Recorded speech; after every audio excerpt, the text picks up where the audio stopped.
Good morning बच्चों, कैसे हैं आप लोग। मैं सुनीता आर्या, राष्ट्रीय इंटर कॉलेज फतेहपुर बालपुर से। मेरा सब्जेक्ट हिंदी है। ऑनलाइन स्टडी में आप लोगों का बहुत बहुत स्वागत है। आज हम आपको व्याकरण पढ़ाएंगे। भाषा और व्याकरण पहला पाठ हमारा है जो भाषा और व्याकरण है। हम देखेंगे यहाँ पर भाषा और व्याकरण। भाषा क्या है? भाषा वह साधन है जिसके माध्यम से हम अपने भाव या विचारों का आदान प्रदान एक दूसरे से कर सकते हैं। भाषा के बिना सब कुछ संभव नहीं है। हम बोलते हैं, वही हमारी भाषा है। बोलचाल की भाषा को भाषा ही कहते हैं। हमारी भाषा, देखिए यहाँ पे भाषा की परिभाषा। भाषा वह साधन है जिसके माध्यम से हम अपने मन के भाव और विचारों को लिखकर अथवा बोलकर एक दूसरे से प्रकट करते हैं।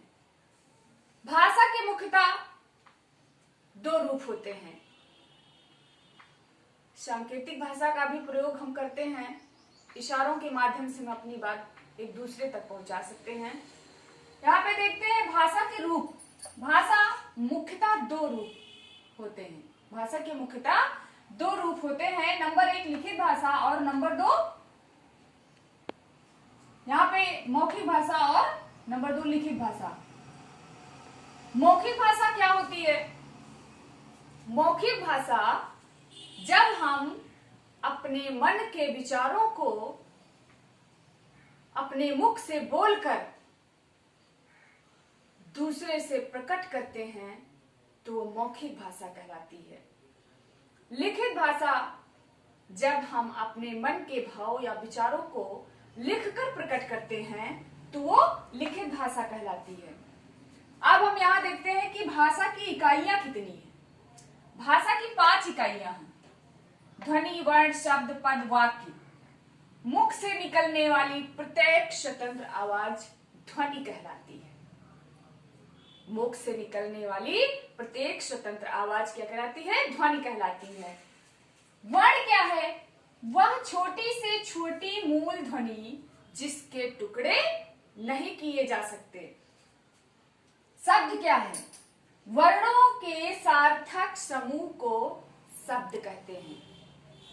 जैसे का, मा, ला हो गया हमारा कमल। तो वर्णों के सार्थक समूह को शब्द कहते हैं।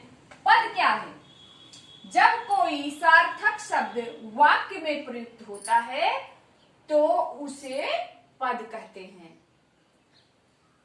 वाक्य क्या है? शब्दों का सार्थक समूह वाक्य कहलाता है। शब्दों का सार्थक समूह वाक्य कहलाता है। आइए हम यहां देखते हैं। अब बोली क्या है?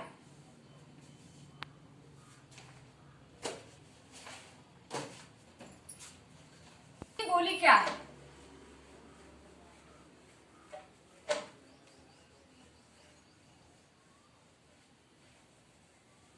भाषा के क्षेत्रीय रूप को बोली कहते हैं। बोली का क्षेत्र सीमित होता है। भाषा के क्षेत्रीय रूप को बोली कहते हैं और बोली का क्षेत्र सीमित होता है। लिपि क्या है? हम जानेंगे लिपि क्या है। किसी भी भाषा के लिखने की विधि लिपि कहलाती है। किसी भी भाषा के लिखने की विधि लिपि कहलाती है। देखते हैं लिपि।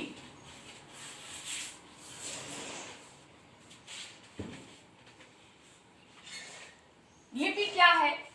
किसी भी भाषा की लिखने की विधि लिपि कहलाती है।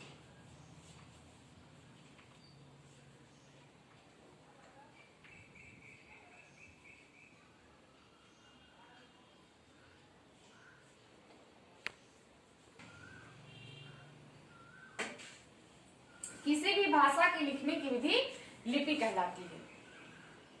हमारी जो लिपि है वो देवनागरी लिपि है। हमारी लिपि देवनागरी लिपि है। किसी भी भाषा की लिखने की विधि लिपि कहलाती है।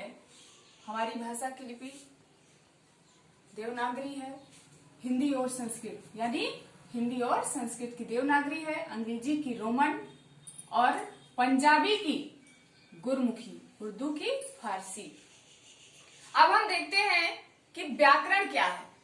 व्याकरण वह शास्त्र है जिससे हमें किसी भी भाषा को शुद्ध पढ़ने, लिखने तथा उसके नियमों का ज्ञान होता है। आइए देखते हैं व्याकरण।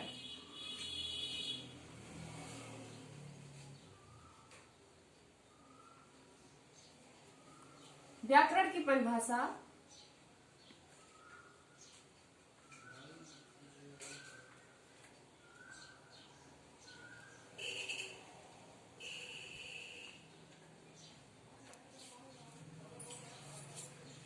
व्याकरण वह शास्त्र है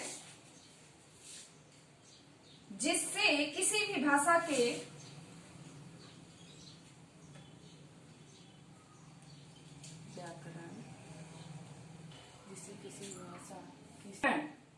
यहाँ पे हम व्याकरण की परिभाषा देखते हैं। व्याकरण वह शास्त्र है जिससे किसी भाषा के शुद्ध बोलने, लिखने व पढ़ने के नियमों का ज्ञान होता है। हम यहाँ पर देखेंगे कि व्याकरण के कितने रूप होते हैं। व्याकरण के 3 रूप होते हैं। नंबर 1,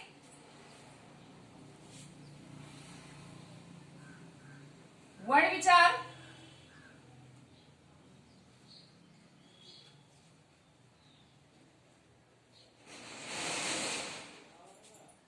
नंबर 2,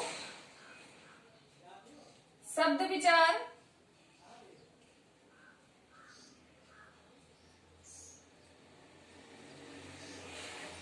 और नंबर 3, वाक्य विचार।